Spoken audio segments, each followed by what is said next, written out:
Halo teman-teman, apa kabar? Selamat datang di channel Cerita Momo. Semoga selalu dalam keadaan baik ya. Siap-siap, karena kali ini kita akan menyelami sebuah kisah yang bakal menguji emosi, tentang kesabaran seorang menantu yang diuji habis-habisan oleh mertua dan iparnya. Cerita ini berjudul, Aku dipaksa masak oleh mertua dan iparku jam 3 pagi untuk keluarga besarnya dan berkata, pastikan semuanya sempurna, jangan bikin malu kami. Aku menyetujuinya, lalu terbang ke Bali tanpa memberitahu 50 anggota keluarga yang kelaparan mendapati dapur kosong tanpa makanan dan sebuah kado kejutan yang aku tinggalkan. Saksikan bagaimana sang menantu yang tersakiti akhirnya bangkit dan memberikan pelajaran berharga yang tak terlupakan. Mari kita saksikan kelanjutan ceritanya. Jangan lupa like, subscribe, dan nyalakan lonceng notifikasinya supaya enggak ketinggalan cerita seru lainnya. Yuk! Komen nama dan asal kota kalian, serta ketik, hadir. Angka pada jam digital di Nakas menunjukkan pukul 3 dini hari. Kegelapan masih merajai setiap sudut kamar, hanya diterangi oleh cahaya rembulan yang samar-samar menyusup melalui celah gorden. Di atas ranjang berukuran king size, Luna terbaring pulas, napasnya teratur dan tenang, seolah semua beban yang ia pikul di siang hari lenyap begitu saja saat ia memejamkan mata. Namun, ketenangan itu tidak bertahan lama. Sebuah gedoran keras dan beruntun di pintu kamar memecah kesunyian. Luna, bangun. Apa kamu tuli? Suara melengking itu milik Bu Hesti, ibu mertuanya, yang selalu berhasil membuat jantung Luna berdebar kencang, bukan karena kasih sayang, melainkan ketakutan. Luna tersentak, matanya terbuka lebar. Ia meraba sisi ranjang, kosong. Rangga, suaminya, tidak ada. Ia ingat, Rangga pulang larut malam setelah pesta bersama teman-teman kantornya.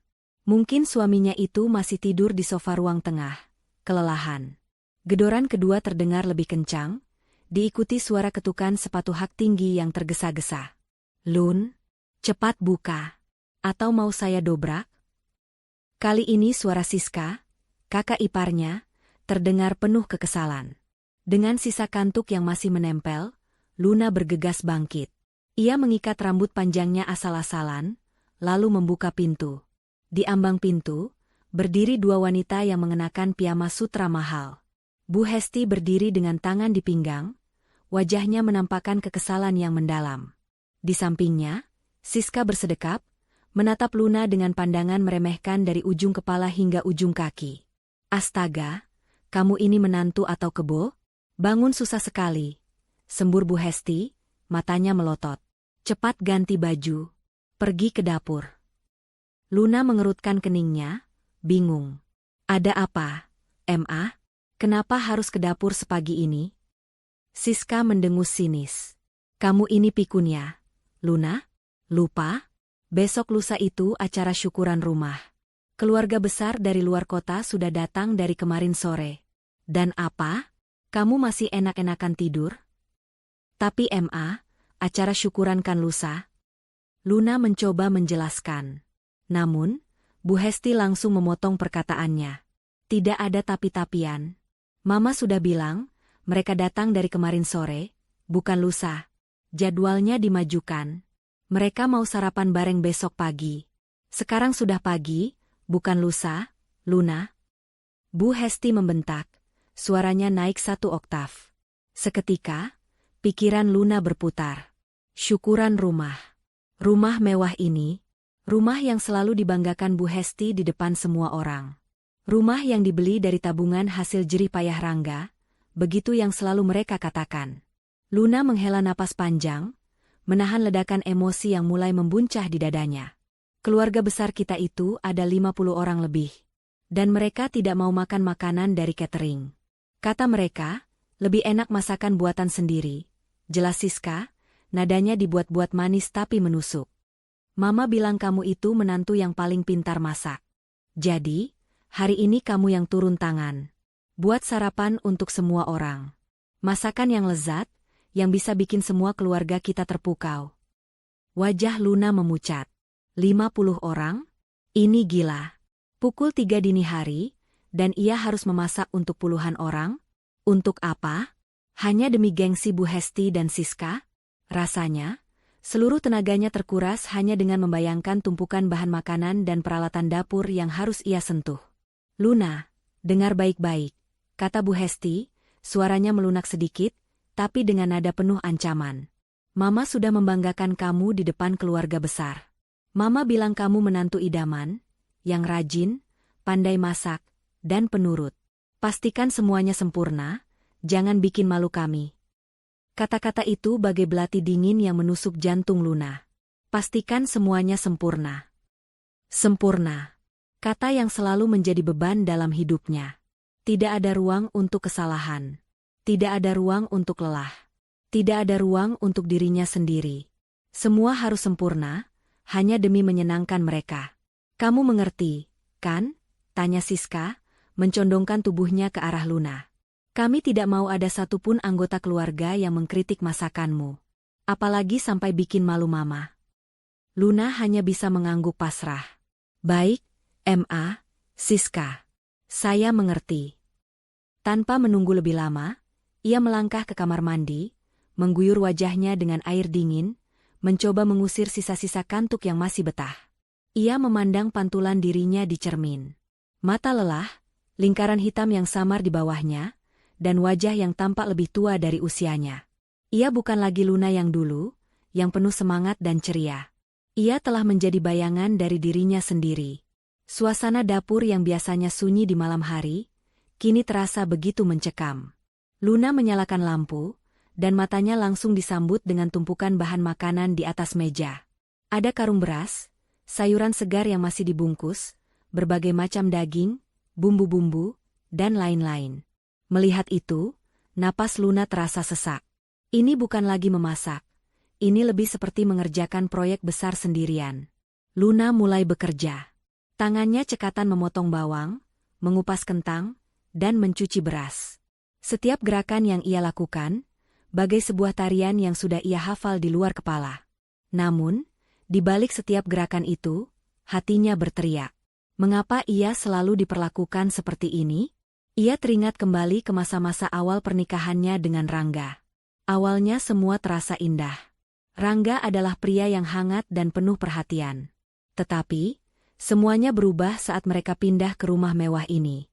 Bu Hesti dan Siska, yang tadinya hanya berkunjung, perlahan-lahan ikut tinggal.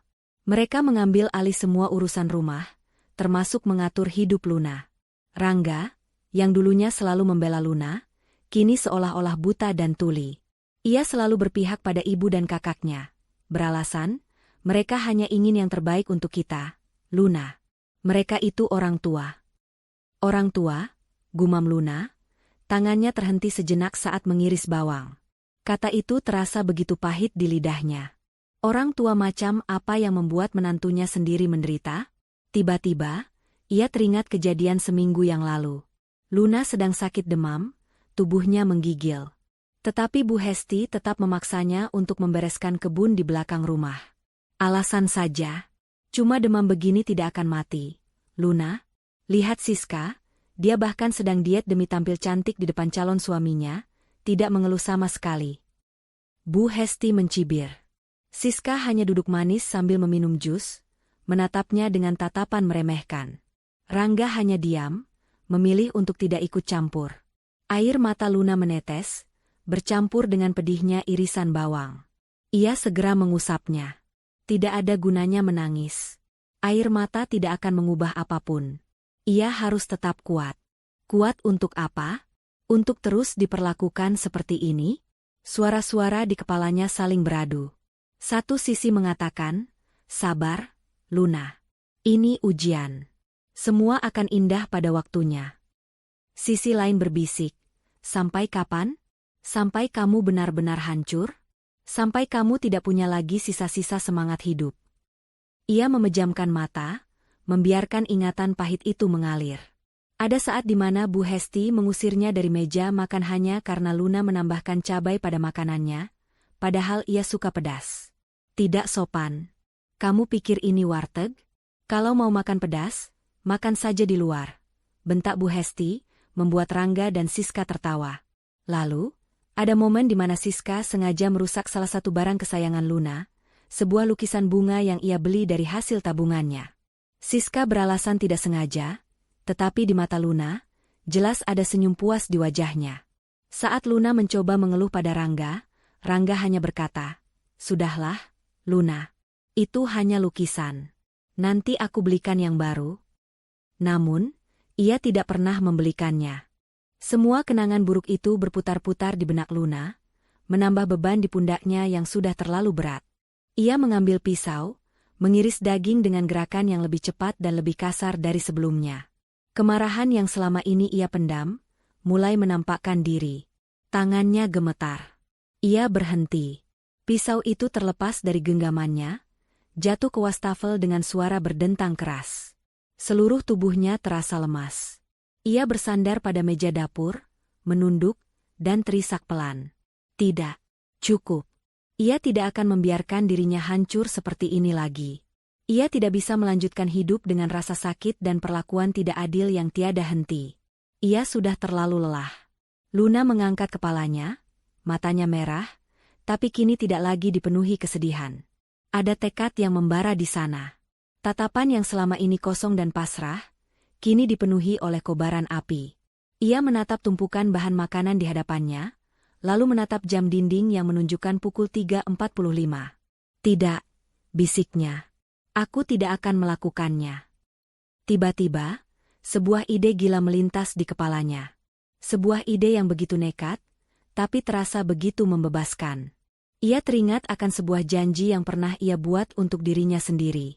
Janji yang ia lupakan karena terlalu sibuk menyenangkan orang lain. Dengan langkah mantap, Luna berbalik, meninggalkan tumpukan bahan makanan yang masih utuh. Ia mengambil langkah pertama menuju kebebasan, meninggalkan dapur yang menjadi saksi bisu penderitaannya selama ini. Punggungnya tegak, tidak lagi membungkuk. Ini adalah awal dari perlawanan. Ia tidak akan memasak. Ia tidak akan memenuhi tuntutan mereka. Ia akan melakukan sesuatu yang lain. Sesuatu yang akan mengejutkan semua orang, terutama mereka yang telah merendahkannya. Ia akan memberikan mereka pelajaran yang takkan pernah mereka lupakan. Luna melangkah keluar dari dapur yang dingin dan sunyi. Langkah kakinya yang tadinya tak bertenaga kini terasa penuh dengan tujuan. Jantungnya berdebar kencang, bukan lagi karena ketakutan, melainkan karena campuran emosi yang membingungkan, keberanian, sedikit rasa bersalah, dan kebebasan yang belum pernah ia rasakan sebelumnya. Ia kembali ke kamar, menutup pintu dengan sangat pelan, seolah takut suaranya akan membangunkan raksasa yang tertidur. Di dalam kamar, ia berdiri di depan cermin, menatap pantulan dirinya sendiri. Wajah yang lelah itu tidak lagi terlihat pasrah, melainkan dipenuhi dengan api tekad yang membara. Senyum sinis tipis terukir di bibirnya. Luna memejamkan mata, membiarkan semua kenangan pahit itu kembali, satu persatu, bukan untuk menyakitinya, tetapi untuk menguatkan hatinya. Ia teringat lagi saat Bu Hesti dan Siska menertawakannya di ruang tamu, hanya karena ia memakai baju yang menurut mereka, murahan.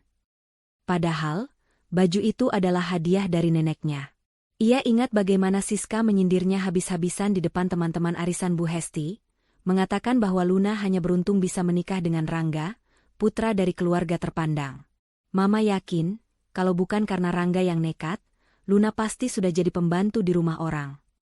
Kalimat itu masih terngiang jelas di telinganya, menusuk hingga ke relung jiwanya yang paling dalam. Lalu, ia teringat saat ia demam tinggi, dan Rangga yang seharusnya merawatnya, justru memilih menemani Siska berbelanja. "Dia kan sakit cuma manja."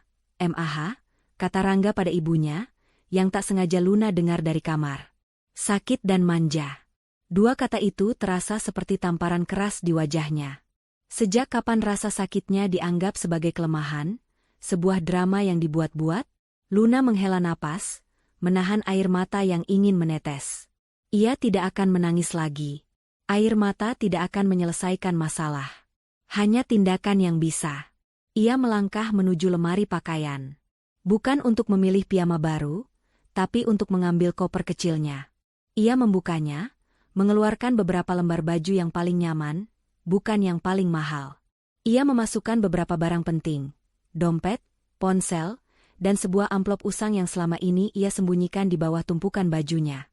Amplop itu berisi sebuah dokumen penting yang akan menjadi kado yang paling mengejutkan.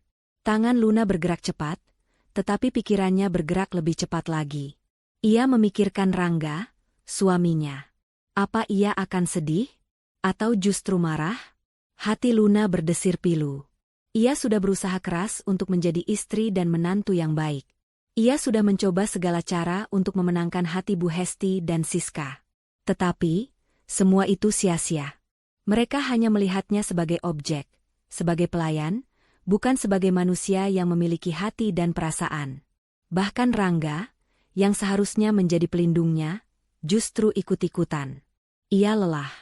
Sangat lelah. Luna teringat percakapannya dengan sahabatnya, Dina, beberapa minggu lalu.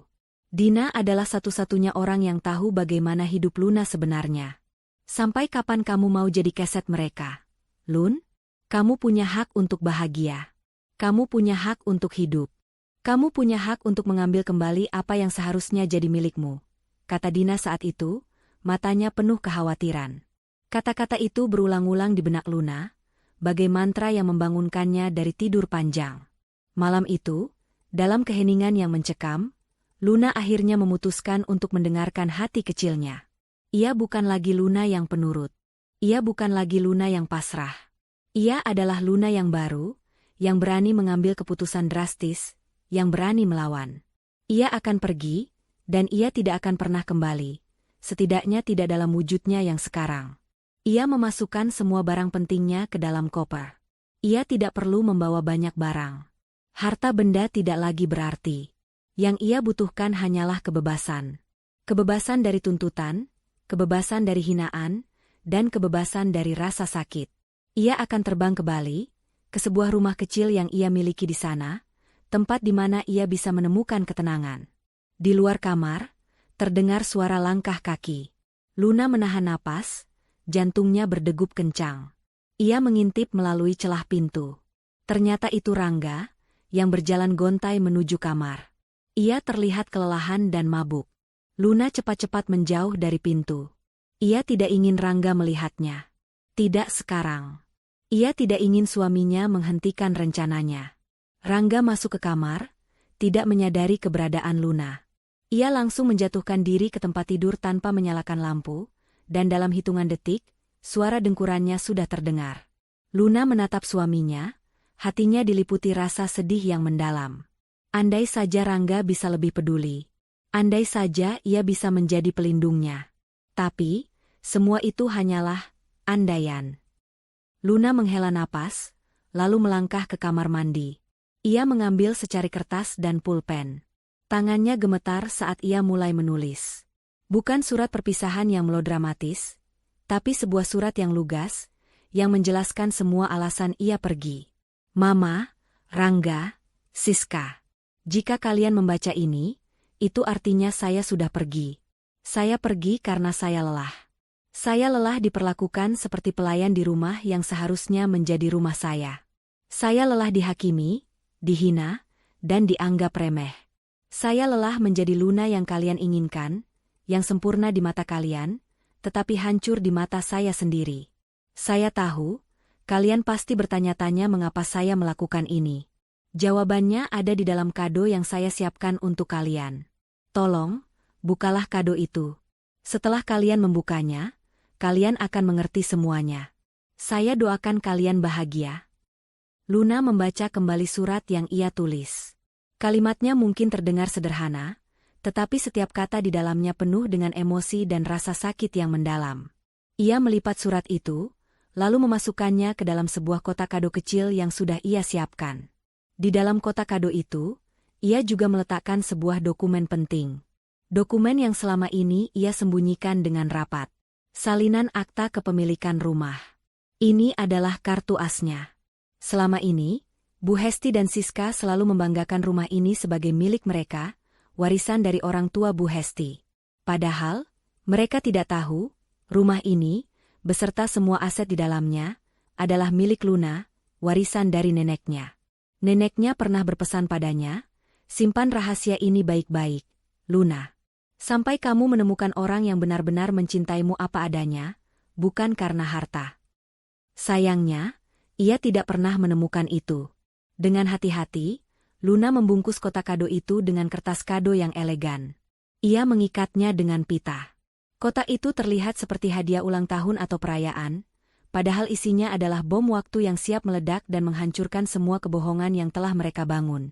Ia menatap kotak kado di tangannya. Senyum pahit terukir di bibirnya. Hadiah yang paling sempurna untuk mereka.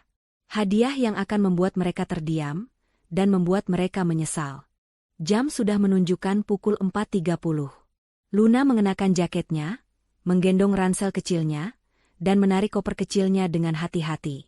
Ia membuka pintu kamar, lalu berjalan pelan-pelan menuju ruang makan.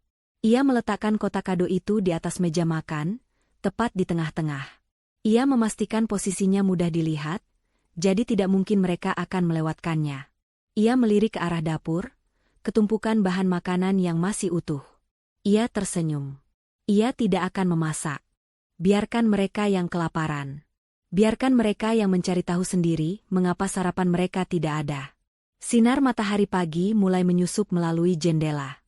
Luna menoleh ke belakang, menatap rumah mewah itu untuk terakhir kalinya. Ini adalah tempat di mana ia hidup dalam penderitaan. Tempat di mana ia kehilangan dirinya sendiri. Tetapi, ia tidak akan menyesali apapun.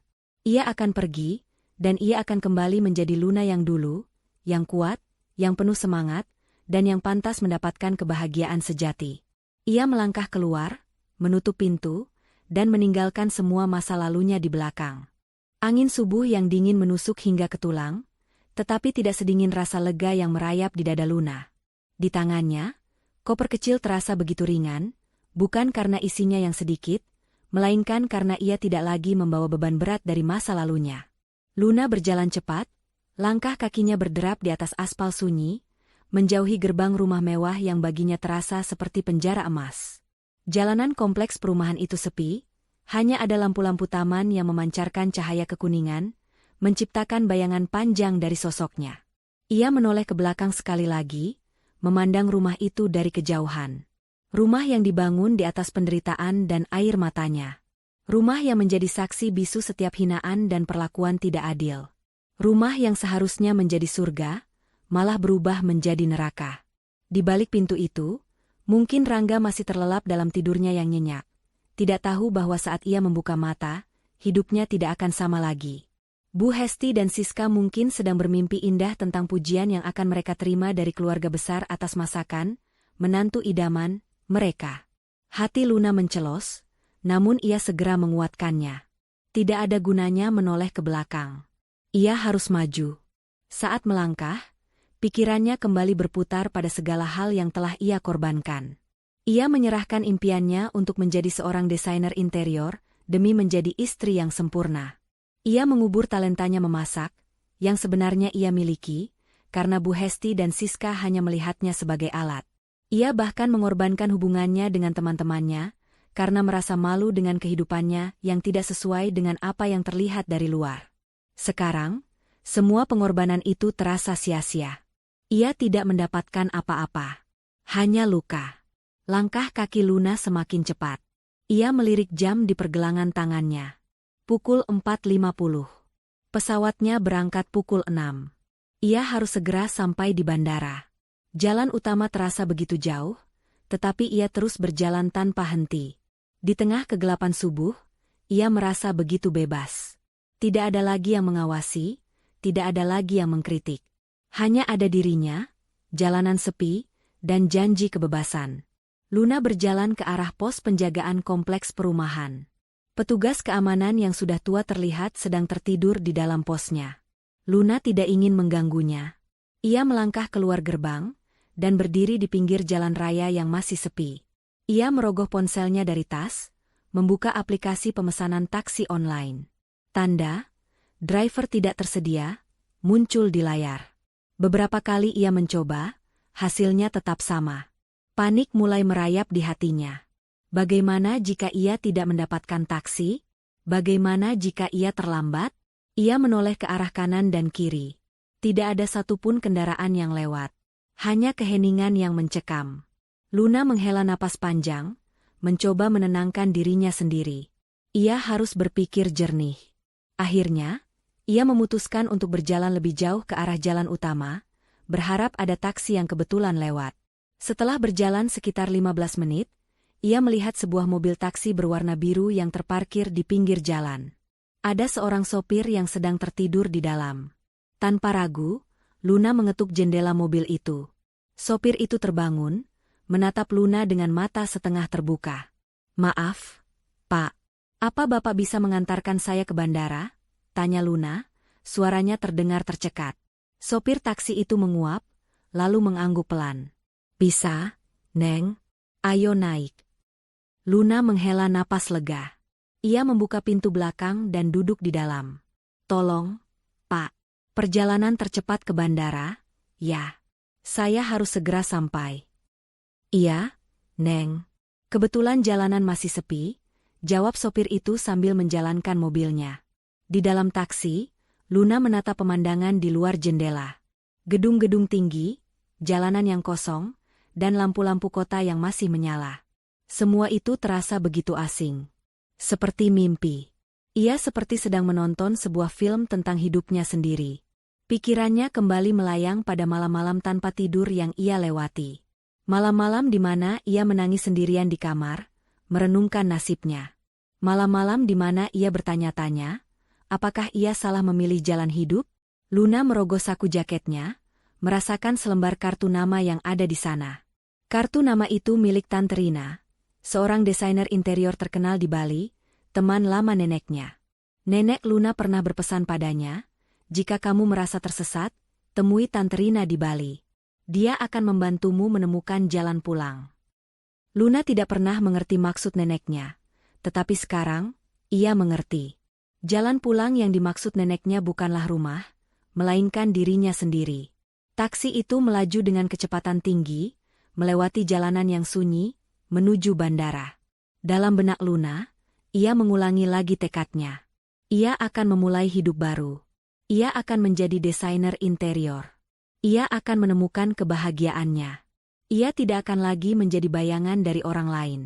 Ia akan menjadi Luna seutuhnya. Pukul 5.40, taksi itu tiba di Bandara Internasional Ngurah Rai. Luna membayar ongkos taksi, mengambil kopernya, dan melangkah masuk ke dalam bandara yang sudah mulai ramai. Ia segera menuju counter check-in, mencetak boarding pass-nya, lalu berjalan menuju pintu keberangkatan. Di ruang tunggu, ia duduk sendirian, memandang keluar jendela. Pesawat-pesawat terlihat berbaris rapi di landasan, menunggu giliran untuk lepas landas. Luna merenung. Perjalanan ini adalah perjalanan terpenting dalam hidupnya. Ia meninggalkan semua yang ia miliki, rumah mewah, keluarga yang tidak peduli, dan suaminya yang tidak lagi ia kenal. Ia tidak tahu apa yang akan terjadi di depan, tetapi ia yakin, apapun itu akan lebih baik daripada penderitaan yang ia alami. Suara pengumuman di pengeras suara memanggil penumpang penerbangan ke Jakarta untuk segera naik ke pesawat. Luna bangkit, menarik napas dalam-dalam, lalu berjalan menuju gerbang keberangkatan. Ia menyerahkan boarding pass-nya kepada petugas, lalu berjalan melewati koridor, menuju pesawat. Saat ia memasuki pesawat, ia memilih duduk di dekat jendela. Ia menatap keluar, melihat para petugas yang sibuk bekerja di landasan. Pesawat mulai bergerak, lalu melaju di landasan. Suara mesinnya begitu keras, tetapi di telinga Luna, suara itu terdengar seperti musik. Musik kebebasan. Pesawat itu mulai terangkat dari landasan. Tubuh Luna terasa terdorong ke belakang. Ia melihat ke bawah, melihat daratan yang semakin mengecil. Kota yang selama ini menjadi saksi bisu penderitaannya, kini terlihat begitu kecil. Luna tersenyum. Senyum yang tulus, yang datang dari hatinya. Ia akhirnya merasa bebas. Ia akhirnya menemukan kedamaian. Ia tidak lagi peduli apa yang akan terjadi pada Bu Hesti, Siska, dan Rangga. Itu bukan lagi urusannya. Urusannya sekarang hanyalah satu, menjadi Luna, seutuhnya. Baik, saya akan lanjutkan ceritanya sesuai permintaan. Ini dia bab 4 dengan minimal 1.500 kata, dengan gaya sinetron, dan tetap mengikuti alur cerita yang sudah ada. Bab 4, kado terakhir untuk keluarga. Cahaya matahari pagi yang hangat mulai merayap masuk ke dalam rumah, menerangi setiap sudut ruang makan yang luas dan mewah. Pukul 7.30 pagi, dan Bu Hesti sudah terbangun dengan senyum sumringah di wajahnya. Hari ini adalah hari besar. Hari di mana ia akan memamerkan rumah impiannya, sekaligus menantu kesayangannya, Luna, yang ia banggakan memiliki tangan emas dalam memasak. Ia mengenakan kebaya sutra termahalnya, lengkap dengan perhiasan berlian yang berkilauan. Sambil bersiul-siul kecil, ia berjalan menuju kamar Siska, putrinya. "Siska, ayo bangun. Sudah pagi." Bu Hesti menggedor pintu kamar Siska dengan semangat. Tak lama kemudian, Siska membuka pintu, wajahnya masih terlihat mengantuk. Ia mengenakan piyama bermotif bunga-bunga, rambutnya masih acak-acakan. "Ada apa sih, Ma? Masih pagi juga," keluhnya, menguap lebar. "Pagi bagaimana? Sebentar lagi keluarga besar akan datang. Cepat mandi dan bersiap-siap." Bu Hesti menyahut, matanya menatap Siska dari ujung kepala hingga ujung kaki. "Dan jangan lupa, pastikan Luna sudah menyiapkan semua masakan. Mama mau cek ke dapur dulu."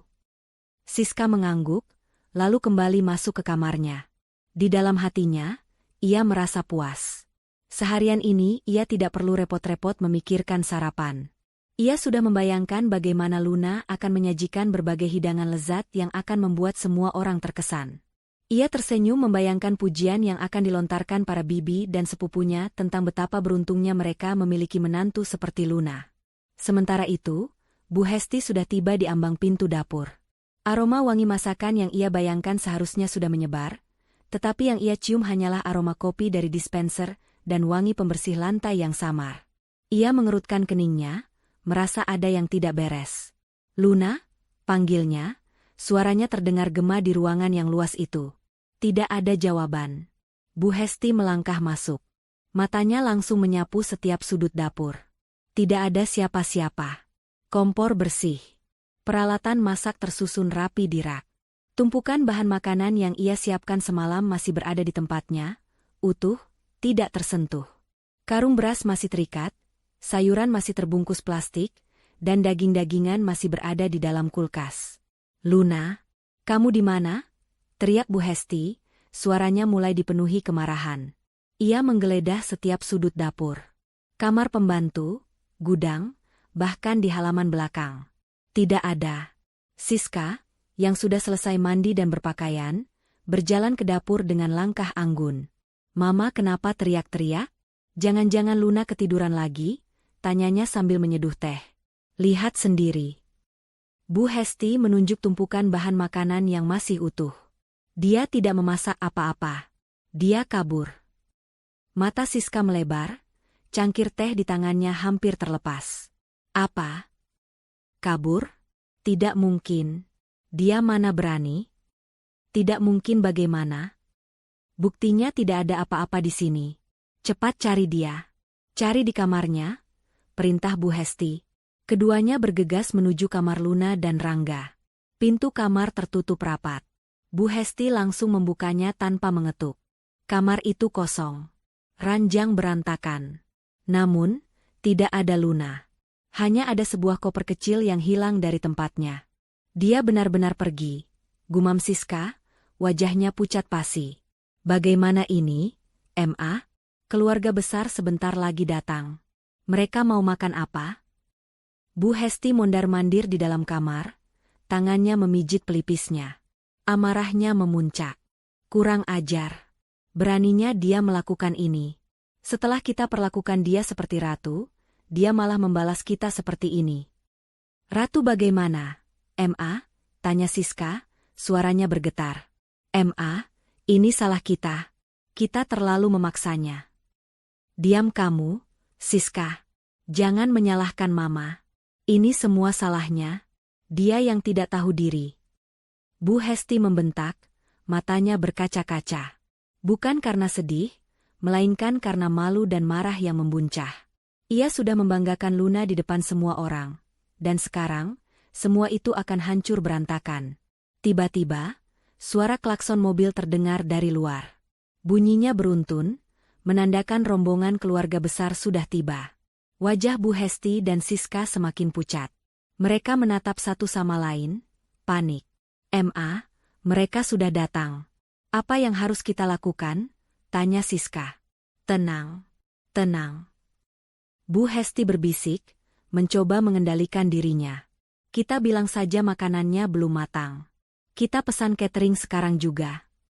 Mereka berdua bergegas keluar dari kamar, berlari menuju ruang tamu. Di sana, mereka melihat Rangga sedang menyambut para keluarga besar. Senyum ramah menghiasi wajahnya, tidak menyadari kekacauan yang terjadi di balik pintu dapur. Rangga, panggil Bu Hesti, suaranya serak. Rangga menoleh, melihat wajah ibunya yang panik. Ada apa, Ma?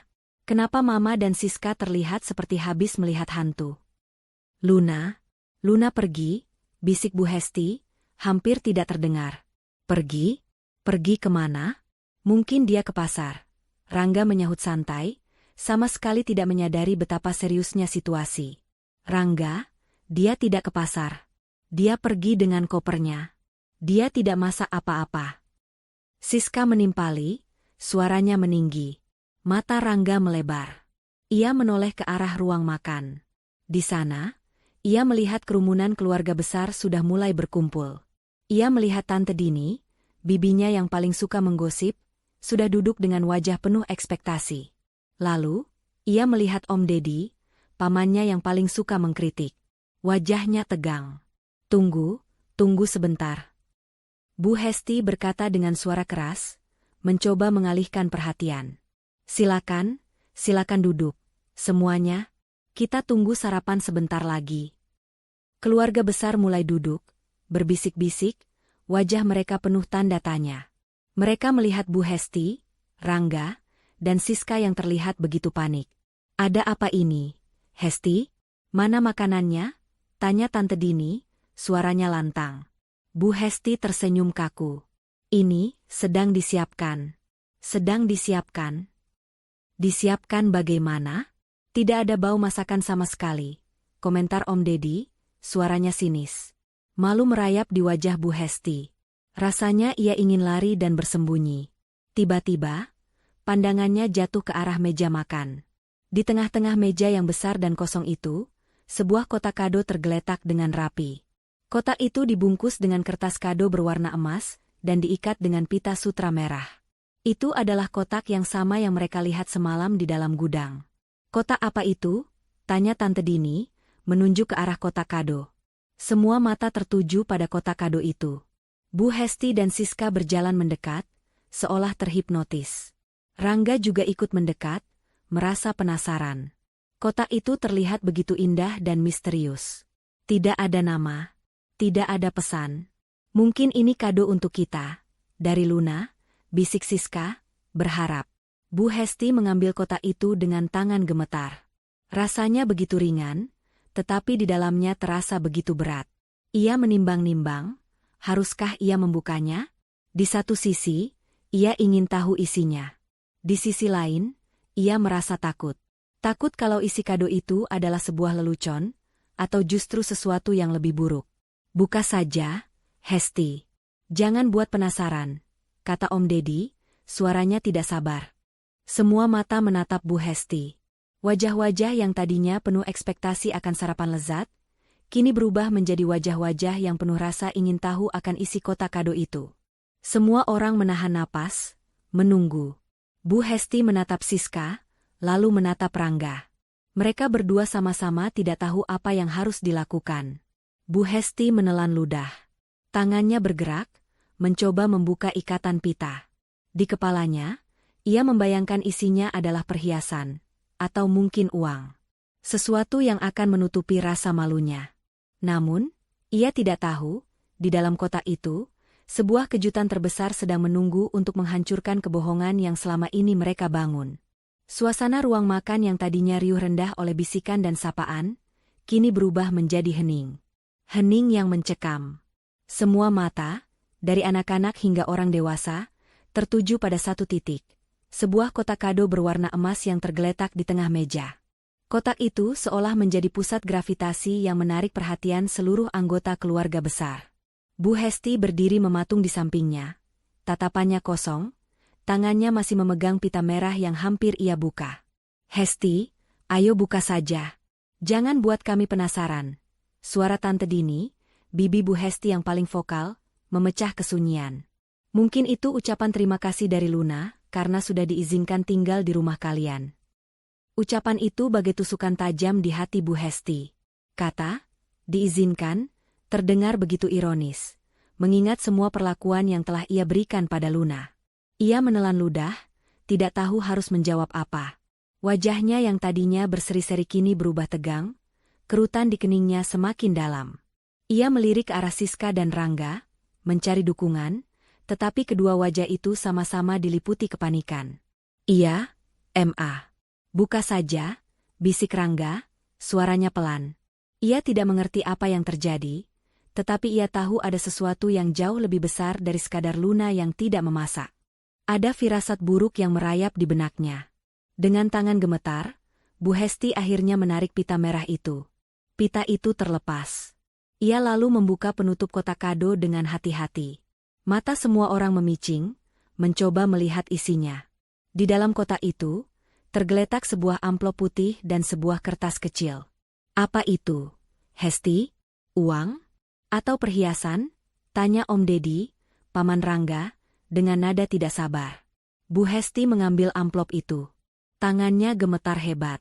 Ia merasa amplop itu begitu ringan, tidak seperti amplop yang berisi uang. Ia lalu mengambil kertas kecil itu. Kertas itu dilipat menjadi dua. Ia membukanya, dan matanya langsung menyapu deretan tulisan tangan yang rapi. Semakin ia membaca, wajahnya semakin pucat. Bibirnya bergetar.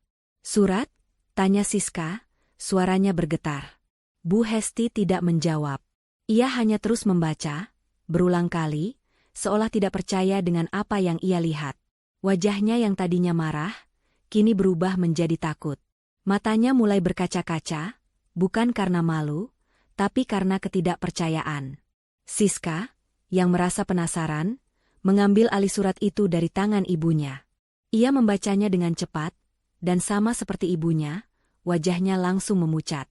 Tidak, ini tidak mungkin, gumamnya, suaranya tercekat. Ia membaca lagi, dan lagi.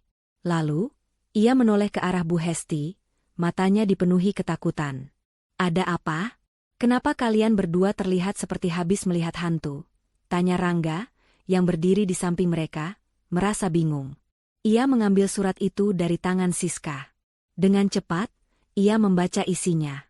Ia melihat nama, Luna, di bagian bawah. Ia membaca setiap kata, dan setiap kata itu bagai pukulan di ulu hatinya. Ia membaca tentang Luna yang lelah, yang merasa diperlakukan seperti pelayan, yang merasa dihakimi. Ia menatap ibunya dan kakaknya. Ada kebohongan besar yang mereka sembunyikan darinya. Luna tidak pergi, bisik Rangga, suaranya serak. Dia pergi, karena kita. Karena Mama dan Siska. Rangga, itu bukan salah kita. Itu salah Luna. Dia yang berlebihan. Dia hanya mencari alasan. Bu Hesti membela diri, tetapi suaranya tidak lagi terdengar yakin. Diam, Ma, bentak Rangga, matanya memerah. Mama selalu bilang Luna baik-baik saja. Mama bilang Luna senang-senang saja tinggal di sini. Apa ini yang Mama sebut senang? Rangga menunjuk surat itu, tangannya gemetar. Pertengkaran mereka menarik perhatian seluruh anggota keluarga.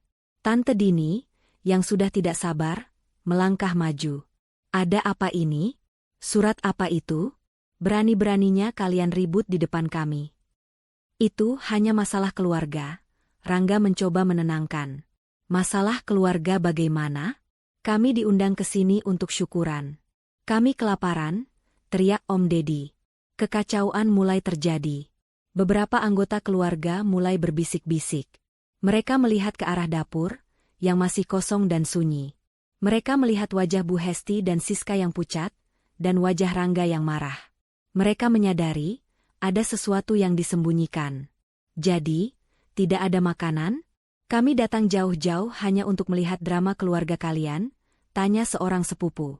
Malu, kemarahan, dan ketidakberdayaan menyelimuti Bu Hesti dan Siska. Mereka tidak bisa lagi bersembunyi. Mereka tidak bisa lagi berbohong. Semua sudah terungkap. Mereka telah kehilangan muka di depan seluruh keluarga. Aku akan pesan catering sekarang. Bu Hesti berbisik, mengambil ponselnya dengan tangan gemetar. Ia mencoba menghubungi beberapa nomor, tetapi tidak ada yang menjawab. Ponselnya mati. Ia lupa mengisi daya. Aku juga, Ma. Siska juga mencoba menghubungi teman-temannya yang memiliki bisnis catering. Namun, tidak ada yang menjawab. Hari ini adalah hari libur, dan mereka semua sedang berlibur. Semua orang mulai beranjak dari tempat duduknya, meninggalkan Bu Hesti, Siska, dan Rangga. Beberapa orang mulai mengomel, yang lain mencibir, dan yang lainnya hanya menggelengkan kepala. Mereka merasa dipermainkan. Mereka merasa direndahkan. Kami pulang saja, Hesti. Sepertinya kami tidak diundang untuk makan, kata Tante Dini, wajahnya terlihat jijik. Tidak, Tante. Jangan pergi. Bu Hesti memohon, air matanya mulai menetes. Tunggu sebentar. Saya akan pesan makanan. Tidak perlu, kata Om Deddy, suaranya dingin. Kami sudah terlanjur kenyang dengan drama keluarga kalian. Dan, di mana Luna? Apa dia kabur karena tidak tahan dengan sikap kalian? Pertanyaan itu bagai pedang yang menusuk jantung Bu Hesti. Ia tidak bisa menjawab. Ia hanya bisa menunduk, menangis terseduh-seduh. Ia tahu, semua sudah terlambat. Reputasinya, yang selama ini ia bangun dengan susah payah, hancur dalam hitungan detik. Di tengah kekacauan itu, Rangga kembali melihat ke dalam kotak kado. Selain amplop, ada juga sebuah dokumen yang terlipat rapi. Ia mengambilnya, jantungnya berdebar kencang. Firasatnya mengatakan, ini adalah jawaban dari semua misteri ini. Ia membuka lipatan dokumen itu, dan matanya melebar. Ia membaca judulnya, lalu membacanya lagi. Matanya melotot, tubuhnya terasa lemas. Kakinya gemetar, seolah tidak mampu menopang berat badannya sendiri. Wajahnya yang tadinya marah, kini berubah menjadi pucat pasi. Dokumen itu adalah salinan akta kepemilikan. Dan nama yang tertera di sana bukanlah nama Bu Hesti. Itu adalah nama Luna. Detik-detik terasa membeku. Udara di ruang makan yang megah dan penuh dengan kerabat mendadak terasa begitu tipis. Semua mata, yang tadinya dipenuhi kebingungan, kini menatap lurus ke arah Rangga.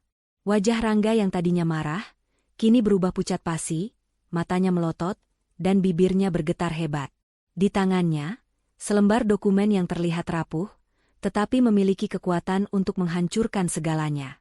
Rangga, ada apa? Dokumen apa itu? Tanya Bu Hesti, suaranya bergetar. Ia melangkah maju, mencoba meraih dokumen itu, tetapi Rangga menghindarinya. Diam, bentak Rangga, suaranya serak. Ia menatap ibunya dengan tatapan penuh tuduhan. Kenapa? Kenapa Mama tidak pernah memberitahuku? Bu Hesti mengerutkan kening, berpura-pura tidak mengerti. Memberitahu apa? Rangga, ada apa denganmu? Jangan membuat drama di depan keluarga besar. Dramanya sudah dimulai, Ma. Sejak Mama dan Siska datang ke rumah ini dan menjadikan Luna seperti pelayan. Teriak Rangga, suaranya bergetar hebat. Mama bilang rumah ini milik kita. Milik Mama. Tapi kenapa? Kenapa nama Luna yang ada di sini? Seluruh ruangan mendadak hening total. Bisikan-bisikan terhenti. Wajah-wajah yang tadinya penasaran, kini berubah syok. Semua orang menatap Rangga, lalu menatap Bu Hesti dan Siska yang berdiri mematung di sampingnya. Siska, yang tadinya berdiri tegak, mendadak lemas. Ia bersandar ke dinding, seolah tidak mampu lagi menopang berat tubuhnya sendiri. Tidak mungkin. Kamu pasti salah lihat. Siska mencoba membantah, suaranya lirih. Rangga tertawa sinis. Tawa yang penuh kepedihan. Salah lihat? Bagaimana bisa aku salah lihat? Di sini tertulis jelas, bahwa rumah ini adalah milik Luna. Akta kepemilikan ini atas namanya. Milik Luna, bukan Mama, bukan kita. Sebuah gumaman meluas di seluruh ruangan. Beberapa bibi dan paman langsung bangkit dari tempat duduk mereka, mata mereka dipenuhi rasa tidak percaya. Hesti, apa ini benar? Tanya Tante Dini, suaranya terdengar dingin dan penuh penghakiman. Bu Hesti menelan ludah. Ia mencoba mencari kata-kata. Kebohongan yang selama ini ia bangun, kini runtuh di hadapan matanya sendiri. Ia merasa semua mata yang menatapnya adalah pedang yang siap menikamnya. Wajahnya yang tadinya angkuh kini berubah menjadi pucat pasi. Tidak, ini pasti surat palsu. Surat itu tidak valid. Palsu bagaimana, Ma? Bentak Rangga. Surat ini dari nenek Luna. Neneknya yang mewariskan rumah ini kepadanya. Dan Mama tahu ini. Mama tahu sejak awal, kan? Kenapa Mama tidak pernah memberitahuku? Kenapa Mama bilang rumah ini milik Mama? Kenapa? Rangga menjatuhkan surat dan akta itu ke lantai, lalu ia berlutut, wajahnya dihiasi keputusasaan. Ia menatap ibunya dan kakaknya dengan tatapan penuh rasa sakit. Kalian membuat Luna pergi. Kalian membuat dia menderita. Dan kalian melakukan ini di rumahnya sendiri. Siska menangis, air mata buayanya mengalir deras. Rangga, ini semua salah paham. Kami hanya ingin membantunya mengurus rumah. Kami tidak pernah bermaksud jahat. Berhenti berbohong, Siska, teriak Rangga. Aku sudah lelah dengan kebohongan kalian. Kalian memperlakukan Luna seperti budak. Kalian mengeksploitasi dia. Dan sekarang, kalian membuat dia pergi. Dia pergi karena kalian. Kekacauan benar-benar terjadi. Keluarga besar mulai berteriak, marah, dan saling berdebat. Om Deddy menunjuk Bu Hesti dengan jari telunjuknya. Astaga, Hesti. Jadi selama ini kalian hidup di rumah menantu kalian sendiri? Kalian yang menumpang, tapi kalian yang sok berkuasa? Pantas saja dia kabur. Kalian tidak tahu malu, teriak Tante Dini, air matanya menetes. Aku tidak menyangka, kalian tega melakukan ini pada anak orang. Kami tidak akan pernah lagi menginjakan kaki di rumah ini, teriak seorang sepupu, wajahnya dipenuhi rasa jijik. Ini bukan rumah kalian. Ini rumah Luna, dan dia adalah pemilik aslinya. Satu persatu, anggota keluarga besar mulai beranjak dari tempat duduk mereka. Mereka mengambil tas mereka, lalu berjalan keluar dari pintu. Beberapa dari mereka menatap Bu Hesti dan Siska dengan tatapan jijik dan meremehkan. Ada yang mengambil ponselnya, memotret akta kepemilikan yang tergeletak di lantai, seolah ingin menjadikan momen memalukan itu sebagai kenangan. Tante, Paman jangan pergi. Bu Hesti memohon, mencoba menahan mereka. Tetapi tidak ada yang peduli. Mereka semua pergi, meninggalkan Bu Hesti dan Siska yang kini berdiri sendirian di tengah ruang makan yang kosong. Tangisan Bu Hesti pecah. Tangisan yang penuh dengan penyesalan, amarah, dan rasa malu yang luar biasa. Ia menunduk, tidak berani melihat ke sekeliling. Siska hanya bisa menangis, tubuhnya gemetar. Ia tidak pernah membayangkan, hidupnya yang sempurna akan hancur seperti ini. Ia tidak pernah membayangkan, ia akan kehilangan segalanya dalam hitungan detik. Rangga duduk di lantai, bersandar pada meja makan, matanya kosong. Ia melihat ibunya dan kakaknya menangis terseduh-seduh. Ia tahu, tangisan mereka bukanlah tangisan penyesalan yang tulus, melainkan tangisan atas hilangnya harga diri dan kemewahan. Mereka tidak menyesali perbuatan mereka menyesali konsekuensinya. Rumah itu yang tadinya riuh rendah, kini kembali sunyi. Sunyi yang memekakkan telinga. Hanya ada suara isak tangis Bu Hesti dan Siska, yang kini terdengar begitu pilu. Mereka akhirnya mendapatkan apa yang mereka tanam. Kekacauan yang mereka ciptakan, kini menelan mereka sendiri. Mereka kehilangan semua, dan mereka tahu, semua ini hanya karena satu alasan. Mereka telah meremehkan Luna, berlian yang mereka anggap hanya sebagai batu. Setelah kepergian semua anggota keluarga besar, keheningan yang memekakan telinga merayap di seluruh penjuru rumah. Sunyi itu terasa lebih berat daripada kebisingan yang baru saja terjadi. Di ruang makan yang kini kosong, hanya Bu Hesti, Siska, dan Rangga yang tersisa. Mereka berdiri di tengah-tengah kekacauan, dikelilingi oleh kursi-kursi yang berantakan, dan sebuah kotak kado kosong di atas meja yang menjadi saksi bisu kehancuran mereka. Bu Hesti menangis terisak, tidak lagi karena malu di depan keluarga, tetapi karena rasa sakit yang nyata. Ia menatap Rangga, yang masih duduk di lantai, bersandar pada meja, dengan wajah pucat. Rangga, Mama tidak pernah bermaksud jahat. Bisiknya, suaranya serak. Rangga tidak menanggapi. Ia menatap lurus ke depan, matanya kosong. Pikirannya melayang pada saat ia pertama kali bertemu Luna. Luna adalah gadis sederhana, tetapi ceria dan penuh semangat. Ia mencintai Luna apa adanya. Namun, setelah menikah dan pindah ke rumah mewah ini, ia berubah. Ia membiarkan ibunya dan kakaknya mengendalikan Luna. Ia membiarkan mereka menyakiti hati Luna, dan ia memilih untuk diam. Ia pikir, dengan membiarkan semuanya, hidup mereka akan damai. Ia salah. Ia salah besar. Rangga, dengarkan Mama. Bu Hesti mencoba memegang tangan putranya, tetapi Rangga menariknya dengan cepat, seolah jijik dengan sentuhan ibunya. Aku lelah, Ma, gumam Rangga, suaranya pelan dan penuh kepedihan. Aku lelah dengan semua kebohongan ini. Mama bilang rumah ini milik kita. Mama bilang Luna baik-baik saja. Mama bilang semua yang Mama lakukan itu demi kebaikan. Tapi Mama lihat apa yang terjadi sekarang? Kita kehilangan semua, Ma. Kita kehilangan Luna, dan sekarang kita juga kehilangan muka di depan semua orang.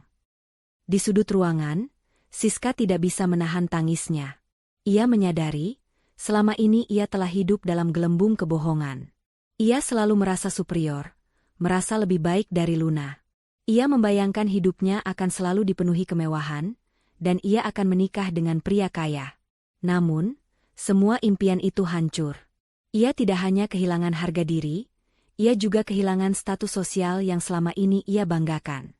Tiba-tiba, suara ketukan di pintu depan memecah keheningan.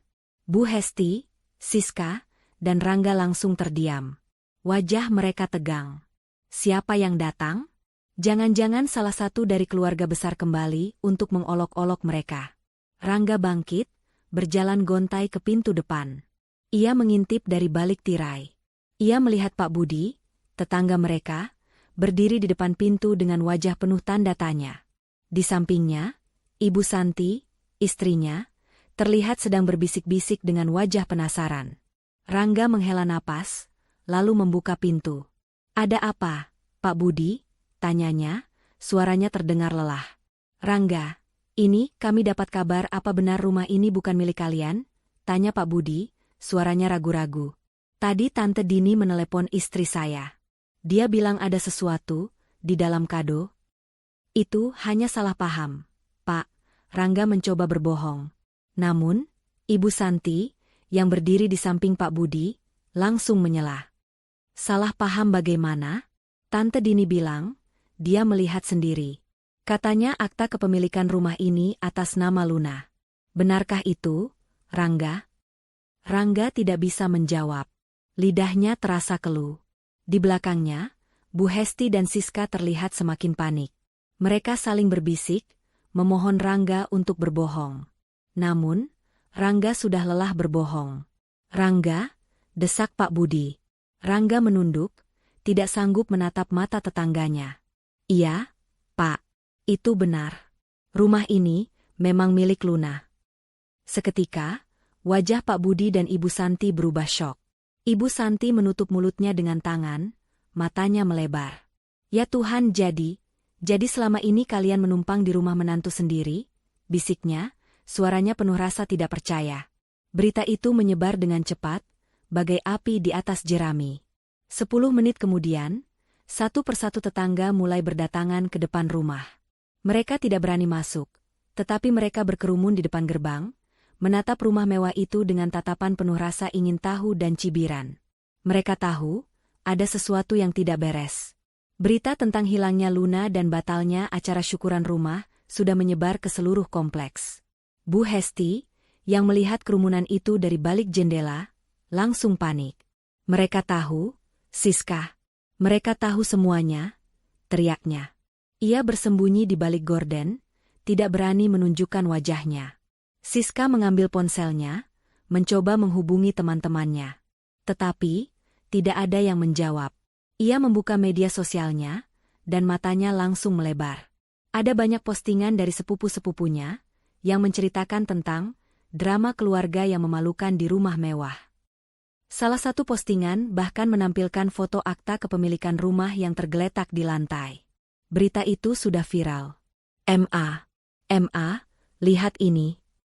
Siska menunjukkan ponselnya pada ibunya. Semua orang sudah tahu.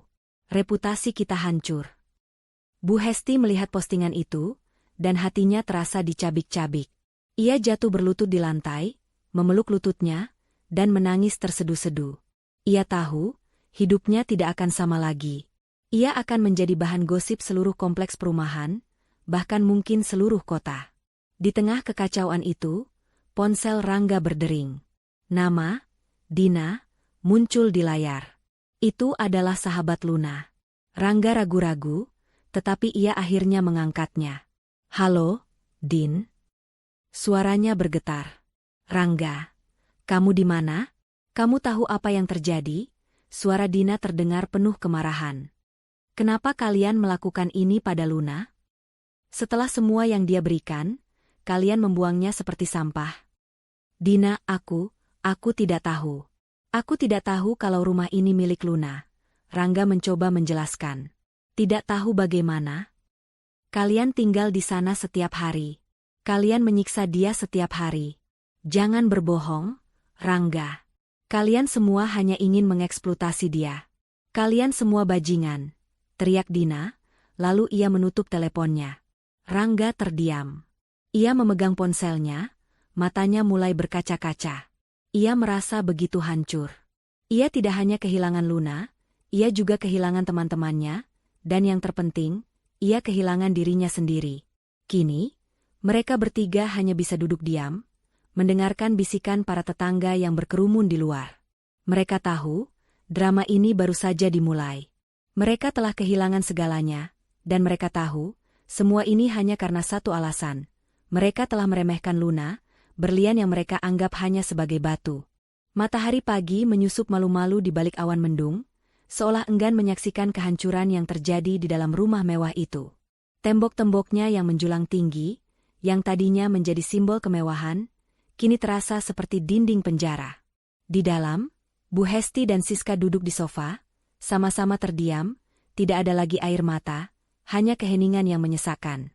Kebanggaan mereka telah hancur, terkoyak-koyak oleh omongan tetangga dan viralnya berita di media sosial. Ponsel mereka terus berdering, tetapi mereka tidak berani mengangkatnya. Ma, apa yang akan kita lakukan sekarang? Bisik Siska, suaranya parau. Ia tidak lagi bisa memandang ibunya dengan tatapan penuh hormat. Ia hanya melihat seorang wanita yang hancur, yang kebohongannya telah menghancurkan mereka semua. Mama tidak tahu, jawab Bu Hesti, suaranya lemah. Ia tidak pernah membayangkan hidupnya akan berakhir seperti ini. Ia selalu berpikir, ia akan hidup bahagia dengan putranya dan menantu idaman, yang selalu menuruti setiap permintaannya. Ia salah. Semua ini adalah salahnya. Tiba-tiba, suara ketukan di pintu depan memecah keheningan. Bunyinya teratur, bukan gedoran panik seperti kemarin. Bu Hesti dan Siska saling menatap, mata mereka melebar ketakutan. Siapa lagi? Apakah itu salah satu dari keluarga besar yang kembali untuk menghina mereka? Rangga, yang baru saja selesai mandi, berjalan keluar dari kamar. Wajahnya terlihat lelah dan putus asa. Ia melirik ke arah pintu. Biar aku yang buka, katanya, suaranya datar. Ia membuka pintu. Di ambang pintu, berdiri dua orang berpakaian formal. Seorang wanita parubaya yang terlihat elegan, dan seorang pria muda dengan tas kerja. Wajah wanita itu terlihat tegas, tidak ada senyum di sana. Selamat pagi, sapanya, suaranya tenang dan berwibawa. Apakah ini rumah Bapak Rangga dan Ibu Hesti? Iya, saya Rangga. Ada apa ya? Tanya Rangga, perasaannya tidak enak. Saya Rina. Saya adalah pengacara dari Nona Luna. Dan ini adalah asisten saya, Ardi. Wanita itu memperkenalkan dirinya, matanya menatap lurus ke mata Rangga. Kami datang untuk menyampaikan sebuah surat. Mendengar nama Luna, wajah Rangga langsung pucat. Tangannya gemetar. Ia mencoba menolak, tetapi Rina sudah lebih dulu menyerahkan sebuah amplop tebal berwarna coklat. Ini adalah surat resmi. Saya sarankan Anda membukanya sekarang. Rangga menerima amplop itu, tangannya gemetar. Bu Hesti dan Siska yang mendengar percakapan itu, langsung berlari ke pintu. Siapa itu? Rangga? Pengacara? Ada apa? Tanya Bu Hesti, suaranya panik. Maaf, Bu Hesti. Ada surat yang harus Anda terima, kata Rina, wajahnya tetap datar. Bu Hesti mengambil amplop itu dari tangan Rangga. Ia membuka amplop itu, dan matanya langsung melebar.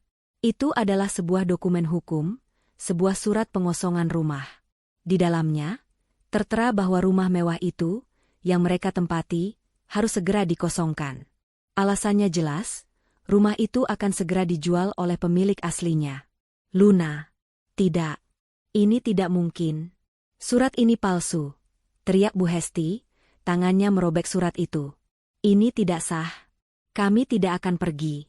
Ini rumah kami. Rina menatap Bu Hesti dengan tatapan tenang. Surat itu sah, Bu. Anda bisa lihat di dalamnya ada tanda tangan dan stempel resmi. Nona Luna, selaku pemilik sah dari rumah ini, telah mengajukan gugatan untuk menjual aset-asetnya, termasuk rumah ini.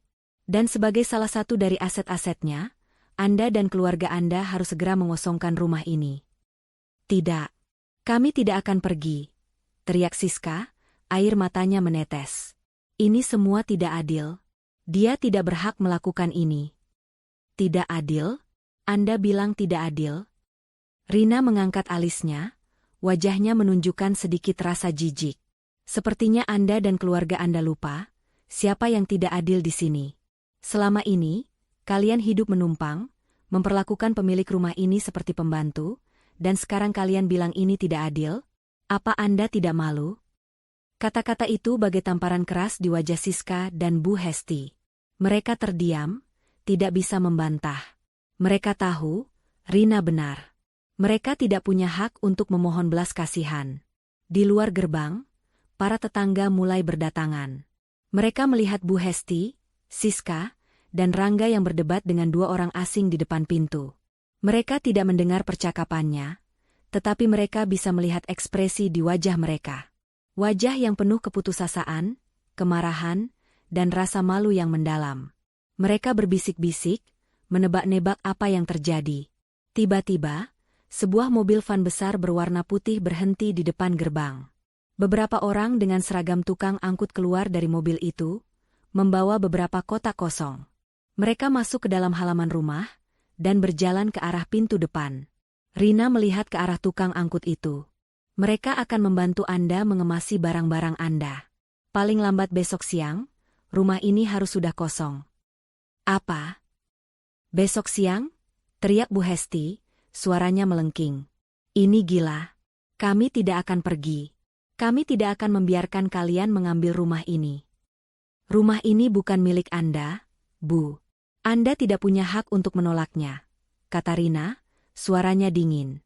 Jika Anda tidak mau pergi dengan sukarela, kami akan meminta bantuan pihak berwajib. Bu Hesti jatuh berlutut di lantai, memohon.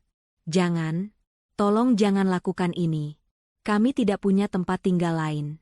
Kami tidak punya siapa-siapa lagi. Tetapi Rina tidak peduli. Ia hanya menyerahkan dokumen itu kepada Rangga, lalu berjalan keluar dari pintu. Saya akan kembali besok pagi. Pastikan semua barang sudah dikemas, katanya. Di luar gerbang, para tetangga melihat semuanya. Mereka melihat Bu Hesti dan Siska menangis terseduh-seduh, dan mereka melihat Rangga yang berdiri mematung. Mereka melihat para tukang angkut masuk ke dalam rumah. Mereka akhirnya mengerti. Drama ini bukan hanya sekadar drama keluarga. Ini adalah sebuah pengusiran. Astaga, mereka benar-benar diusir, bisik seorang tetangga, matanya melebar tak percaya. Ya Tuhan, siapa sangka, rumah semewah ini ternyata bukan milik mereka, bisik yang lain. Kejutan yang diakini hanya akan terjadi di dalam rumah, kini menjadi tontonan gratis bagi seluruh tetangga. Semua orang mengambil ponsel mereka, merekam momen memalukan itu. Video itu akan menjadi viral, menyebar ke seluruh media sosial, menjadi bukti nyata atas kehancuran mereka. Di dalam rumah, Rangga mengambil akta kepemilikan yang tergeletak di lantai, yang tadi ia robek. Ia melihatnya, dan hatinya terasa hancur. Ia menoleh ke arah ibunya dan Siska, yang kini hanya bisa menangis, tanpa daya. Mereka telah kehilangan segalanya. Mereka telah kehilangan harga diri, status sosial, dan yang paling penting, mereka telah kehilangan rumah. Rumah yang mereka anggap sebagai istana, kini hanya menjadi saksi bisu atas keangkuhan dan kebodohan mereka. Sinar matahari pagi yang cerah terasa begitu menyakitkan.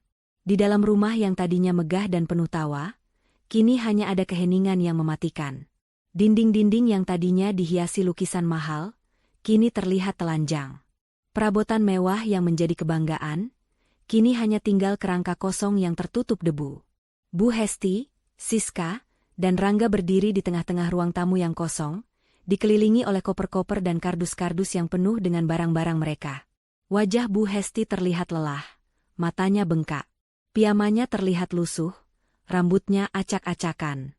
Ia tidak lagi terlihat seperti wanita sosialita yang anggun, melainkan seperti orang yang baru saja kehilangan segalanya. Di sampingnya, Siska duduk di atas koper, wajahnya pucat pasi, matanya memandang kosong ke depan. Ia tidak pernah membayangkan, hidupnya akan berakhir seperti ini. Ia tidak pernah membayangkan, ia akan kehilangan semua kemewahan yang selama ini ia anggap sebagai miliknya. Bagaimana bisa kita sampai di titik ini? Bisik Siska, suaranya parau. Bu Hesti tidak menjawab.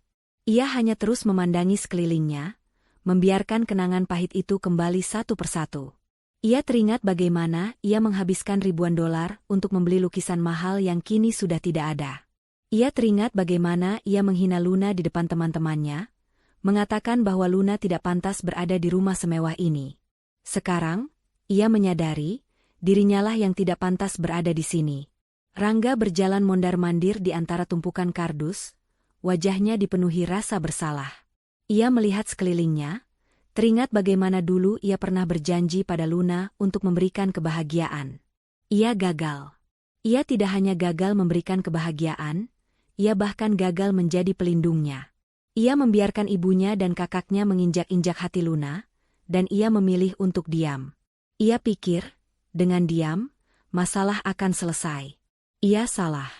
Diamnya justru menjadi racun yang perlahan-lahan membunuh pernikahan mereka. Andai saja aku tidak membiarkan Mama dan Siska tinggal di sini, gumam Rangga, suaranya penuh penyesalan. Siska menoleh, menatap Rangga dengan tatapan tajam. Kenapa menyalahkan kami? Bukankah kamu yang memilih untuk diam? Kamu yang membiarkan kami melakukan itu. Kamu juga salah, Rangga. Kata-kata Siska bagai pisau yang menusuk ulu hati Rangga. Ia tidak bisa membantah. Siska benar. Ia juga salah. Kesalahannya adalah membiarkan dua orang yang paling ia cintai menyakiti satu-satunya orang yang benar-benar mencintainya. Tiba-tiba, suara ketukan di pintu depan memecah keheningan. Rina, pengacara Luna, datang dengan seorang stafnya. Bu Hesti, Siska, dan Rangga langsung berdiri, tubuh mereka tegang. Mereka tahu, ini adalah akhir. Rina berdiri di ambang pintu, wajahnya datar. Waktunya sudah habis, Ibu, Bapak. Rumah ini harus segera dikosongkan. Tolong, beri kami waktu lebih lama. Mohon Bu Hesti, suaranya bergetar. Kami tidak punya tempat lain untuk pergi.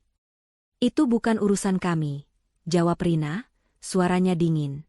Anda bisa mengurusnya sendiri. Anda punya uang, bukan? Kata-kata itu bagai tamparan keras di wajah Bu Hesti. Uang? Ia tidak punya uang. Ia menghabiskan semua uangnya untuk membeli perhiasan dan barang-barang mewah. Ia pikir, ia tidak perlu lagi khawatir, karena ia akan hidup di rumah ini selamanya. Ia salah. Rina menginstruksikan para stafnya untuk mengambil sisa barang-barang yang belum dikemas. Rangga, Bu Hesti, dan Siska hanya bisa melihat tanpa daya. Mereka melihat kenangan-kenangan mereka dikemas ke dalam kardus, satu persatu. Mereka melihat rumah yang tadinya penuh dengan kemewahan, kini menjadi kosong dan hampa. Seorang staf Rina memberikan sebuah tas pada Bu Hesti. Ini adalah barang-barang milik Anda dan keluarga Anda yang bisa dibawa. Sisanya, Nona Luna akan menyumbangkannya ke panti asuhan. Katanya, suaranya datar. Bu Hesti membuka tas itu, matanya melebar. Tas itu hanya berisi beberapa potong pakaian, beberapa perhiasan imitasi, dan beberapa barang pribadi mereka. Tidak ada lagi perhiasan berlian, tidak ada lagi tas-tas mahal, tidak ada lagi barang-barang mewah. Semua sudah disita oleh pengacara Luna. Tidak. Ini tidak mungkin, teriak Bu Hesti, menjatuhkan tas itu. Ini tidak adil. Dia tidak bisa melakukan ini. Dia bisa, Bu. Dia pemilik sah dari semua barang ini, jawab Rina, suaranya tenang. Nona Luna tidak mengambil apapun yang bukan miliknya. Dan sebaliknya, ia mengambil kembali semua yang telah Anda ambil darinya. Bu Hesti jatuh berlutut, memeluk lututnya, dan menangis. Ini adalah tangisan penyesalan yang tulus. Ia menyesal telah menyia-nyiakan Luna. Ia menyesal telah meremehkannya. Ia menyesal telah kehilangan segalanya. Siska hanya bisa duduk di atas koper, menangis tanpa suara. Ia melihat hidupnya yang sempurna hancur di depan matanya sendiri. Ia tidak punya pekerjaan. Ia tidak punya rumah. Ia tidak punya uang. Ia tidak punya apa-apa. Rangga melihat ibunya dan Siska, hatinya terasa sakit. Ia tahu, mereka pantas mendapatkan ini. Tetapi, ia juga tahu, ia juga salah. Ia juga harus menanggung konsekuensinya. Ia berjalan keluar dari pintu depan, meninggalkan ibunya dan Siska di dalam. Ia tidak bisa lagi melihat mereka. Ia tidak bisa lagi menatap wajah mereka. Di luar, para tetangga berdiri di depan gerbang, menyaksikan drama itu. Mereka melihat Bu Hesti dan Siska menangis di dalam, dan mereka melihat Rangga yang berdiri di luar, wajahnya penuh keputusasaan. Mereka berbisik-bisik, dan bisikan itu bagai belati yang menusuk hati Bu Hesti, Siska, dan Rangga. Rina dan stafnya berjalan keluar dari rumah. Mereka mengunci pintu, dan menyerahkan kunci itu kepada seorang perwakilan dari agen properti. Rumah ini akan segera dijual, kata Rina, suaranya tenang. Rangga, Bu Hesti, dan Siska hanya bisa melihat tanpa daya. Mereka melihat rumah yang tadinya menjadi surga mereka, kini menjadi neraka mereka. Mereka tidak punya tempat lain untuk pergi. Mereka tidak punya uang. Mereka tidak punya apa-apa. Mereka akhirnya mengerti.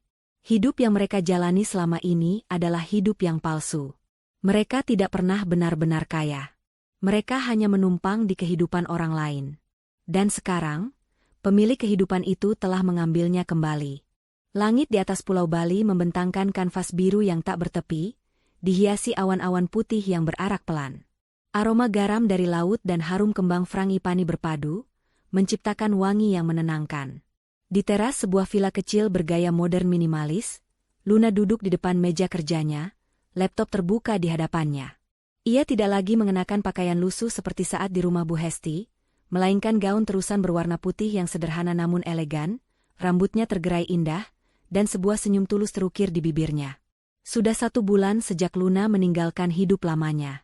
Sejak ia memberikan kado kejutan itu, ia tidak pernah menoleh ke belakang. Ponselnya terus berdering, dipenuhi panggilan tak terjawab dari Rangga, Bu Hesti, dan Siska. Ia tahu, mereka pasti sudah menemukan akta rumah itu dan merasakan konsekuensi dari perbuatan mereka. Namun, ia tidak peduli. Ia sudah memaafkan mereka, bukan karena mereka pantas, tetapi karena ia pantas mendapatkan kedamaian. Pagi itu, Luna sedang sibuk dengan desain interior kafe miliknya yang baru akan dibuka. Ia menuangkan semua hasratnya, semua mimpinya, ke dalam proyek ini. Ia tidak lagi harus meminta izin, tidak lagi harus menahan diri, ia benar-benar bebas. Ia adalah Luna, seutuhnya. Tidak ada lagi tuntutan untuk menjadi sempurna di mata orang lain. Ia hanya perlu menjadi sempurna di mata dirinya sendiri. Di tengah kesibukannya, ponselnya berdering. Nama yang sama muncul di layar, Rangga. Kali ini, entah mengapa, ia merasa ada sesuatu yang berbeda. Ia mengambil napas dalam-dalam, lalu mengangkatnya. Halo? Suaranya terdengar lembut, tapi tegas. Luna, ini aku, Rangga. Suara di seberang sana terdengar parau, penuh penyesalan. Aku tahu kamu pasti marah, aku tahu kamu pasti benci, tapi aku hanya ingin meminta maaf. Aku minta maaf atas semua yang sudah aku lakukan. Atas semua yang sudah Mama dan Siska lakukan. Aku menyesal, Lun. Luna terdiam. Ia bisa mendengar kejujuran dalam suara Rangga. Ia bisa merasakan penyesalannya. Tetapi, ia tidak bisa membiarkan dirinya luluh begitu saja. Untuk apa kamu minta maaf, Rangga? Bukankah kamu bahagia dengan Mama dan Siska? Bukankah kamu memilih mereka? Aku salah, Lun. Aku salah besar. Suara Rangga bergetar. Aku tidak tahu kalau rumah itu milikmu. Aku tidak tahu Mama sudah berbohong selama ini. Kami sudah kehilangan semuanya. Kami sudah keluar dari rumah itu. Kami sekarang tinggal di kontrakan kecil. Kami tidak punya apa-apa. Hati Luna mencelos, tetapi ia tidak menunjukkan perasaannya. Itu konsekuensi dari perbuatan kalian, Rangga. Kalian harus menerimanya. Aku tahu, kata Rangga. Tapi, aku tidak minta kamu kembali, Lun. Aku hanya ingin tahu kamu baik-baik saja. Aku ingin tahu kamu bahagia. Bisakah kita bertemu? Aku ingin minta maaf secara langsung. Aku ingin kamu tahu, aku benar-benar menyesal. Luna berpikir sejenak. Ia tidak ingin melihat Rangga. Tetapi di sisi lain, ia ingin melihat bagaimana penyesalan itu mengubahnya. Ia ingin melihat, apakah Rangga benar-benar sudah sadar. Baik, aku akan menemuimu. Besok, di kafe di dekat Pantai Kuta. Keesokan harinya, di sebuah kafe pinggir pantai, Luna duduk menunggu Rangga. Ia mengenakan gaun yang sama, senyumnya tulus, matanya memancarkan kedamaian. Tidak lama kemudian, Rangga datang. Ia tidak lagi mengenakan pakaian bermerek mahal, melainkan kemeja dan celana jeans yang sederhana. Wajahnya terlihat lelah, matanya memancarkan kesedihan. Rangga duduk di hadapan Luna, matanya menatap wajah istrinya yang terlihat begitu bahagia dan damai. Ia tidak pernah melihat Luna seindah ini. Kamu terlihat sangat bahagia, Lun, bisiknya, suaranya tercekat. Aku memang bahagia, jawab Luna, tersenyum. Aku menemukan diriku lagi, Rangga. Aku menemukan kebahagiaan yang selama ini aku cari. Rangga menunduk, air matanya menetes. Aku pantas menerima ini, Lun. Aku yang membiarkan mereka menyakitimu. Aku yang tidak pernah membelamu. Aku bajingan, Lun. Luna tidak menjawab. Ia hanya membiarkan Rangga menangis. Ia tahu, air mata itu adalah air mata penyesalan yang tulus. Setelah beberapa saat, Rangga mendongak, matanya merah. Aku tidak tahu bagaimana harus menebus kesalahanku, katanya. Tapi aku ingin memulai hidup baru. Aku akan cari pekerjaan, aku akan membuktikan pada Mama dan Siska bahwa kita bisa hidup tanpa harus menginjak-injak orang lain. Luna tersenyum. Aku percaya kamu bisa, Rangga. Tapi, itu bukan urusanku lagi. Hidupku sudah ada di sini, di Bali. Rangga mengangguk. Aku mengerti. Aku tidak akan memintamu kembali. Tapi, bisakah kamu memberiku kesempatan kedua? Bukan sebagai suamimu, tapi sebagai temanmu? Aku ingin membuktikan padamu, aku benar-benar berubah. Luna menatap mata Rangga, matanya memancarkan keraguan. Aku tidak tahu, Rangga.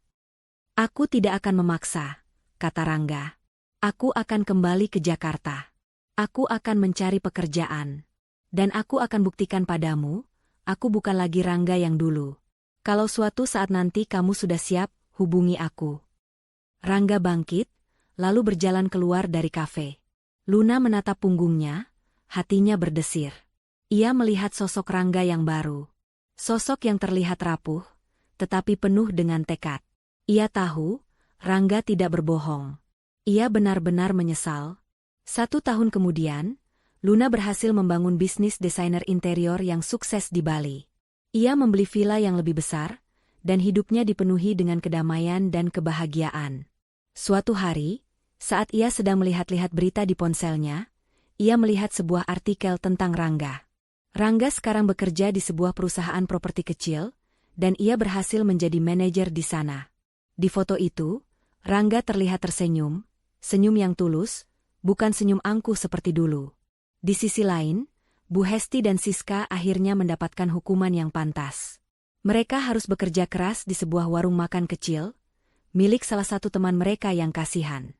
Mereka tidak lagi bisa memamerkan kekayaan. Mereka tidak lagi bisa menghina orang lain. Mereka hidup dalam penyesalan yang seumur hidup. Luna tahu, hidup itu bagai roda yang berputar. Terkadang di atas, terkadang di bawah. Ia pernah di bawah, dan sekarang ia sudah berada di atas. Ia tidak ingin lagi jatuh.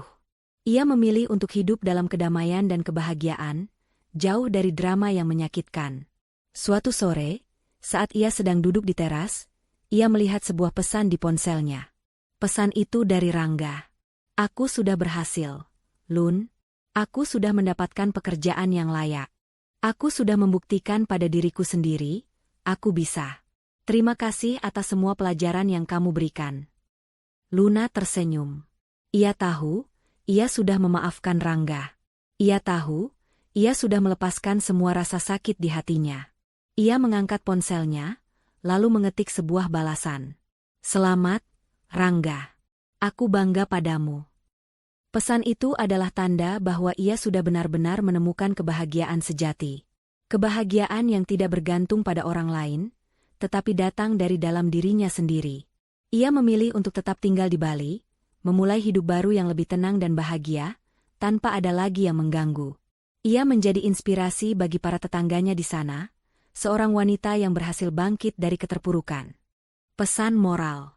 Cerita ini mengajarkan kita bahwa kekayaan dan kemewahan yang kita dapatkan dari orang lain tidak akan pernah membawa kebahagiaan sejati.